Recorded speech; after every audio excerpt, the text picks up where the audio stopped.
Bismillahirrahmanirrahim. Assalamualaikum warahmatullahi wabarakatuh. Alhamdulillah, sholatan wassalaman ala rasulihi wa mawalah amma ba'd. Di sini saya Salsabila Rahimahulida akan menjelaskan secara singkat tentang metode tafsir makna kumulza yang dipopulerkan oleh Profesor Phil Sahirun Syamsuddin MA. Untuk yang pertama-tama, marilah kita berkenalan dulu dengan Profesor Phil Sahirun Syamsuddin MA lahir di Cirebon pada 5 Juni 1968. Beliau merupakan PLT Rektor UIN Sunan Kalijaga mulai tahun 2020 hingga saat ini. Beliau menempuh pendidikan S1 di UIN Sunan Kalijaga, S2 di McGill Kanada, dan S3 di Otto Friedrich University of Bamberg, Jerman. Setelah mengenal secara singkat siapa itu Profesor Sahirun Syamsuddin, marilah kita lanjutkan kepada inti pembahasan, yaitu adalah makna kumulza. Metode penafsiran makna kumulza lahir karena kegelisahan Profesor Sahirun atas keterpaduan metode penafsiran Al-Quran kontemporer. Profesor Sahirun mengkonstruksi sebuah pendekatan dalam penafsiran Al-Quran yang mengakulturasi pendekatan klasik ulum Al-Quran dengan hermeneutika. Metode yang ia susun bernama makna kumulza. Ketidakseimbangan yang dimaksud adalah tidak memberikan perhatian yang sama terhadap makna asal literal, al-makna al-asli, dan pesan utama signifikansi al-maghzi. Di balik makna literal, makna kumulza seperti yang diungkapkan Profesor Sahirun sendiri adalah metode penafsiran Al-Quran yang mana seseorang menggali makna sejarah yang asli dalam kurun makna yang dipahami oleh audiens pertama dan mengembangkan makna tersebut pada signifikasinya atau dalam kurung maghzi untuk diterapkan pada masa kontemporer. Penafsiran dengan metode makna kumulza tidak bisa dilakukan sembarangan.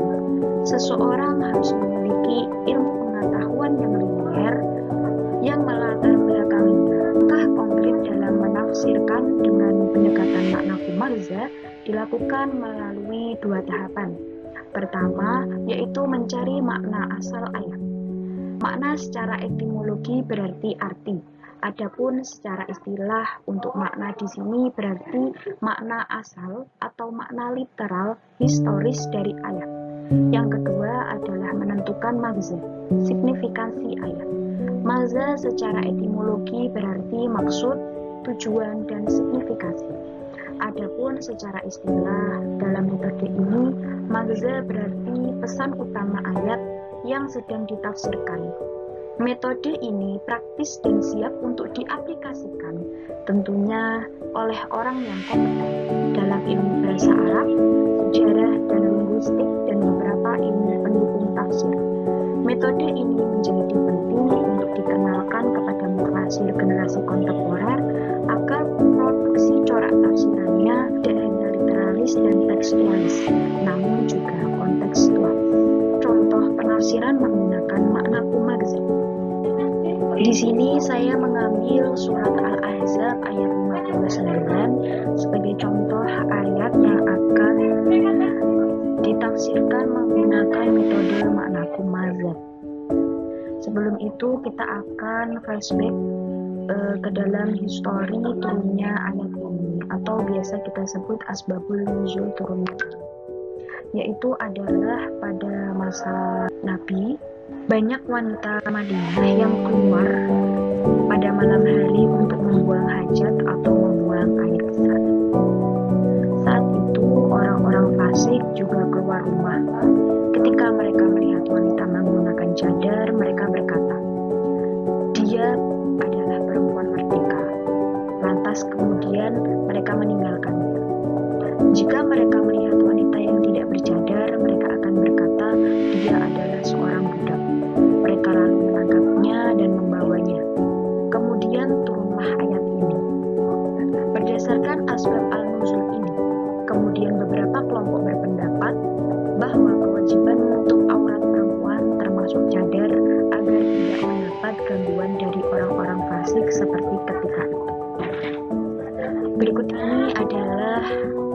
ayat dari surat Al-Ahzab ayat ke-59. A'udzubillahi minasyaitonirrajim. Bismillahirrahmanirrahim. Ya ayyuhan nabiyyu qul li azwajika wa banatika wa nisa'il mu'minina yudnina 'alaihinna min jalabibihin dzalika adna an yu'rafna fala yu'dain wa kana Allahu ghafuran rahima. Yang artinya, wahai Nabi, katakanlah kepada istri-istrimu, anak-anak perempuanmu, dan istri-istri orang mukmin, hendaklah mereka menutupkan jilbabnya ke seluruh tubuh mereka. Yang demikian itu agar mereka lebih mudah untuk dikenali, sehingga mereka tidak diganggu. Dan Allah Maha Pengampun lagi Maha Penyayang. Seperti yang telah dijelaskan sebelumnya dalam Asbabun Nuzul, bahwa ayat ini diturunkan bukan berkaitan dengan aurat perempuan, tetapi lebih dari itu, yakni agar mereka tidak diganggu oleh pria-pria yang tidak bertanggung jawab. Sebelum turunnya ayat ini, cara berpakaian wanita merdeka dan budak yang baik ataupun tidak dikatakan hampir sama. Karena itu, laki-laki yang tidak bertanggung jawab akan mengganggu wanita-wanita, khususnya yang mereka duga sebagai seorang hamba sahaya. Untuk itu, membedakan wanita merdeka dan hamba sahaya, akhirnya perintah menggunakan penutup atau memakai jilbab. Jilbab sendiri tidak sama. Pada zaman Nabi, jilbab itu diartikan sebagai pakaian luar yang menutupi kepala hingga kaki. Sedangkan di Indonesia sendiri, jilbab sendiri diartikan sebagai kerudung. Dan di dalam Al-Quran sendiri juga terdapat sekali arti dari hijab. Tidak hanya diartikan sebagai kerudung. Dan juga dari ayat ini bisa kita simpulkan bahwa dari ayat ini itu adalah menutup aurat agar tidak diganggu oleh orang-orang yang tidak bertanggung jawab. Seperti itu. Mungkin sekian penjelasan saya tentang makna pembahasan kali ini.